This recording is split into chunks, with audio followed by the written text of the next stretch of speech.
So, నార్మల్‌గా చుట్టాల దాంట్లో గూడా హ్మ్. అనిపిస్తారు ఎక్కడైనా ఫంక్షన్స్‌లో కలిసినప్పుడు గాని. హ్మ్. "అరే! ఏం జేస్తున్నావు? ఇట్లా ఎళ్ళు, ఇది జెయ్యి, ఇట్లా గా" అని జెప్పేసి చెప్తారు కదా! ఏం చెప్పిర్రా? చెప్తుంటారు గదా! ఎ నాకసలు ఎవరు చెప్పరు. నేను చెప్పలే. ట్రై చేస్తారు. హ్మ్. బట్ నీ దగ్గర నన్ను రారంటారు. చూసి భయపడతారు. ఓకే. సో, ఏం మీరు ఆల్రెడీ అటు ఉయ్యాల జంపాలు ఆల్రెడీ ఫిల్మ్ మేకింగ్‌లో ఇంట్రెస్టెడ్ కాబట్టి, సో, ఏదన్నా అహా! చేస్తారు. దానికన్నా ముందు ట్రై చేసేవాళ్ళేమో. బట్ వన్స్ ఫిల్మ్ మేకింగ్ ఒక్కసారి వచ్చిన చేసేసిన తర్వాత and more I am not approachable. Okay. నన్ను కొంచెం భయపడతారు. అరే! ఈడికి ఏమి చెప్పకూడదు. ఎందుకంటే నేను ఐయామ్ నాట్ అంత నవ్వుకుంటూ ఉండే టైప్ కాదు.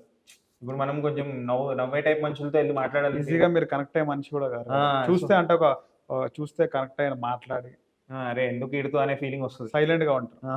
యాక్చువల్‌గా నేను రీసెంట్‌గా రిలీజ్ అయిన ఒక సినిమా ఆఫీస్‌కి నేను ఇంటర్వ్యూకొచ్చాను. హ్మ్. నా ఇంటర్వ్యూ అయిపోయింది. మీరు కింద కూర్చున్నారు. ఓకే. అరే! ఈయననేనా పూల చొక్కా అనుకున్నాను. చూస్తే పలకరిద్దామని. మీరేదో ఏదో ఆలోచిస్తున్నారు కూర్చొని. ఏదో దాంట్లో ఉన్నారు. ఓకే. సరేలే అని జెప్పేసి తర్వాత వేరే వాళ్ళొచ్చారు. వాళ్ళు ఇంటర్వ్యూ చేశారు మీద అప్పటికే. హ్మ్. మీ నంబర్ తీసుకున్నాను. ఒకసారి నంబర్ పెట్టండి. మీకు కాల్ చేసినాను. రిప్లై అంటే కాల్ ఆన్సర్ లేపలే. ఆ! చేయలేదు. సర్లే అనుకున్నాను. సరే చేద్దాంలే ఇగ మెసేజ్ అంటే ఏంటంటే అన్‌నోన్ నంబర్స్ లేపను. హ్మ్. మెసేజ్ చేస్తే చూస్తాను ఓకే. వాట్సాప్. సో, అలా అందుకే లేపాను గానీ నాట్ దట్ ఏదో అరగెన్స్ అలాంటిది కాదు. But yeah! నాకు కనెక్ట్ అవ్వడానికి కొంచెం టైం పడతది మనుషులతో. సో, మీకు ట్రోల్స్ జేయడం అంటే లైట్ తీసుకుంటారు మిమ్మల్ని ట్రోల్ నన్ను చేస్తే. లైట్ కానీ తీసుకుంటాను. వేరే వాళ్ళు మీ క్లోజెస్ట్ పర్సన్స్ గాని, మీ ఫ్రెండ్స్ గాని, "అరే! నన్ను ట్రోల్ చేస్తుర్రా నేనిట్లా కొంచెం చేంజ్ అవ్వు. చేంజ్ చేసి చెయ్యి" అని చెప్పిన వాళ్ళు ఉన్నారనుకుంటా. చెప్పారా అట్లా? నాకేం చెప్పలేదు. హ్మ్. ఎవరు? నువ్వు చేంజ్ అయ్యి అని ఎవరు చెప్పలేదు. చెప్పలేదు. వాళ్ళేమంటారంటే వాళ్ళకి రెస్పాన్స్ ఇవ్వు అంటారు. రెస్పాండ్. ఓకే. ఎవరైతే ట్రోల్ చేసారో వాళ్ళకి నేనెందుకు రెస్పాండ్ అవ్వాలి? ఓకే. నేను రెస్పాండ్ అవ్వను. నాకు సంబంధం లేదు. నేనెప్పుడు రెస్పాండ్ అవుతానంటే నాకు రెస్పాండ్ అవ్వాలి అని అనిపించినప్పుడే. ఎవరో వేరే వాళ్ళు చెప్తే నేను రెస్పాండ్ అవ్వను. Okay. So, it it does not effect me. So, ఇప్పుడు కమింగ్ డేస్‌లో హ్మ్. మిమ్మల్ని మనం అనుకుంటాం. మనం ఇంకా ఇట్లా చేంజ్ అవ్వాలి, ఇలా మారాలి, ఇలా ఉండాలని. అలా ఏమైనా అనుకుంటున్నారా? మీరు గాని, నేనేం అనుకోవట్లేదు. నేను యాక్చువల్లీ మీ స్టైల్ గాని? నా స్టైల్ అనేది ఏం లేదు నాది. హ్మ్. నేచురల్‌గా ఈ జుట్టు పెరుగుతుంది. ఇలా హ్మ్. పెట్టాం. హ్మ్. ఊడితే అదే ఒక స్టైల్ అవుతది. ఓకే. సో, నేను సొంతంగా ఏదో స్టైల్ కటింగ్ అలా లేకపోతే బట్టలు మారుద్దాం అలా అలా ఏం లేదు. హ్మ్. ఫ్యూచర్‌లో గూడా ఏంటంటే ఐ లవ్ ఎడిటింగ్. ఓకే. నాకు ఎడిటింగ్ చేయడం అంటే ఇష్టం. అపియరెన్స్ గూడా ముఖ్యం గదా! అవసరం లేదు. ఆ! అపియరెన్స్ ఎందుకు ముఖ్యం ఇప్పుడు? This is my USP. ఇప్పుడు ఓకే. అపియరెన్స్ ఇలా ఉన్నాను కాబట్టి చాలా మందికి పిలుస్తారు ఓకే. నన్ను. ఓకే. సో, ఇదేదో నేను ఇలా స్కెచ్ చేసుకొని ఇలా ఉన్నామని లేను. So, okay. అపియరెన్స్ ఎప్పుడు ఇంపార్టెంట్ అంటే సాఫ్ట్‌వేర్ కంపెనీలో ఎంప్లాయీ లాగా ఎళ్తే టక్కేసుకో బాబు అంటే నార్మల్‌గా మనం చూస్తా ఉంటాం. హ్మ్. అంటే వీడియోస్ చేసేవాళ్ళు ఏజ్ చూడు మీరు ఫస్ట్ స్కూల్ చేసిన వాళ్ళు కూడా. కొంచెం ఎప్పటికప్పుడు చేంజెస్ ఉంటాయి గదా! మీరు అనుకున్నారా? అంటే చేంజ్ అవ్వాలని గాదు. మీరు ఎప్పుడైనా ఇంకొంచెం మారదాం మనం కొంచెం మెయింటైన్ చేద్దాం ఇలా. నేనలా మెయింటైన్ చేద్దాం అలా ఎప్పుడు అనుకోను. ఎందుకంటే that is not permanent. So, ఇలాగే లుక్ వచ్చింది కాబట్టి ఇలాగే నేచురల్‌గా ఇలా ఉండాలంటారు. ఉందాం అంటే అది చెప్తున్నా గదా! నేచురల్లీ ఏమవుతదో దాన్ని బట్టి. ఇప్పుడు నా జుట్టు ఊడిపోయిందనుకోండి, హ్మ్. నేను బాధపడుకుంటూ ఉండను గదా! You have to accept everything. జుట్టు జుట్టు పర్మనెంట్ గాదు. ఈ ఏజ్ పర్మనెంట్ గాదు. మనం ఓల్డ్ ఊడకుండా కేర్ తీసుకోవచ్చు గదా!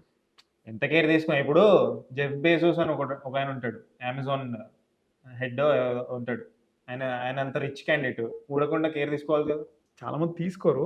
అహా! తీసుకుంటే చెప్తున్నా. మేబీ వాళ్ళకంత మనీ ఉంది. వాళ్ళు ఓకే. తీసుకోవచ్చు కదా! తీసుకోలేదు. ఊడింది. వాళ్ళు ఏం ఫోకస్ చేస్తావు? చేయలేదింకా. అవసరం లేదు. మనం కాంటెంట్ మీద మనం ఇష్టం ఉన్న దాని మీద ఫోకస్ ఓకే. చేద్దాం. అదంతే సో, ఇంపార్టెంట్. నవీన్ నాయక్ అసలు గోల్ ఏంది? అసలు ఏం చేయాలనుకుంటున్నారు? గోల్ ఏం లేదు. అదే I want to teach in the future. I want to become a professor. Okay. I want to ఇది టీచ్ ఎప్పటి వరకి ఈ ఛానెల్ గాని, లేకపోతే ఈ స్పూఫ్స్ గాని స్పూఫ్సే యాస్ ఎ కాదు. పార్ట్ నేను స్పూఫ్సే చేయట్లేదు. హ్మ్. చెప్పాను కదా మీకు 6 వెరైటీస్ చేస్తున్నా. అవునవును. రివ్యూ చెప్తాను నేను. ఓకే. హ్మ్. ఇవన్నీ ఎప్పటి వరకు కంటిన్యూ చేస్తారా? నాకు లేకపోతే బోర్ కొట్టే వరకు. బోర్ కొట్టే వరకు. బోర్ కొట్టిన లేకపోతే తర్వాత యూట్యూబ్ ఎప్పటిదాకా ఉంటదో అప్పుడు యూట్యూబ్ ఓకే. చైనా యాప్స్ ఏవో లేపేసారు కదా! అప్పుడు. Hello, okay. గిల్లో, ఓకే. TikTok okay. అలా యూట్యూబ్ లేపేసినా నాకేం ఫరక్ పడదు. Okay. Tomorrow if YouTube is gone I'm not affected. I'll do okay. Something else. Different. అంటే ఇప్పుడు ఫర్ ఎగ్జాంపుల్ యూట్యూబ్ మూసేసాడు. వేరే కొంతమంది అరే దారిలో వెళ్తాం. చచ్చిపోతారు కదా! అరే అవును. ఏంట్రా బాబు మా ఫ్యూచర్ ఏంటని. నేనలా భయపడను. అది ఏమన్నా జరిగే అవకాశం ఉందంటారా? ఏమో ఏదో యూట్యూబ్ విన్నాను నేను YouTube I don't know. Okay. తెలీదు కదా మనకి. ఒకవేళ యూట్యూబ్ అనేది బ్యాన్ చేస్తే ఇండియాలో హ్మ్. ఎంతమంది అంటే ఎన్ని లక్షల మంది చాలా మంది ఎఫెక్ట్ అవుతారు కదా! చాలా మందే చాలా గదా! మంది ఆధారపడి ఉన్నారు. హ్మ్. అంటే వాళ్ళే కాదు క్రియేటర్సే కాదు. వాళ్ళని నమ్ముకున్న వేరోళ్ళు కూడా ఎంప్లాయీస్. ఎవరైనా ఇప్పుడు టిక్‌టాక్ బ్యాన్ అయినప్పుడు దాంట్లో ఎంప్లాయీస్ కూడా ఎఫెక్ట్ అయ్యి ఉంటారు కదా!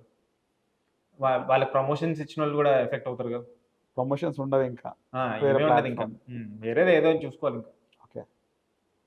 సో ఇంకా మీరు చాలా ఛానల్స్లో ఇంటర్వ్యూ ఇచ్చినారు. మామూలుగా మీకోసం చెప్పి మీకు కొత్తగా అనిపించిన పాయింట్స్ ఏమైనా ఉన్నాయి? ఇంటర్వ్యూస్లో నేను ఏబిఎన్ వాళ్ళకి ఒక ఇంటర్వ్యూ ఇచ్చాను. అది ఇంటర్వ్యూ కాదు, కుకింగ్ అది. సో అది నాకు ఇంట్రెస్టింగ్ అనిపిస్తుంది. రెగ్యులర్గా ఏంటంటే ఎక్కడో కూర్చొని క్వశ్చన్స్ Q&A ఉంటుంది, బట్ అదేంటంటే వంట చేస్తూ మాట్లాడా. చాలా ఫన్నీగా అనిపించింది. డిఫరెంట్గా అనిపించింది. అది డిఫరెంట్గా అనిపించింది. My first interview with Aadhan was nice. అది కూడా ఫస్ట్ ఇంటర్వ్యూ. టార్జన్. ఆదాన్లో Sudheer. Okay okay. Aadhan Sudheer specs పెట్టుకున్నారు. స్పెట్స్ పెట్టుకోడు. సుధీర్ అని ఒక ఆయన. Okay, Sudheer okay. వేరే ఆయన. సో అది సుమన్ టీవీ నచ్చింది నాకు. దెన్ ఐ డ్రీమ్లో ఇచ్చాను. దెన్ ఇండియా గ్లిట్స్ ఇవన్నీ ఇచ్చాను, కానీ ఈ Suman TV, ABN and Aadhan were good.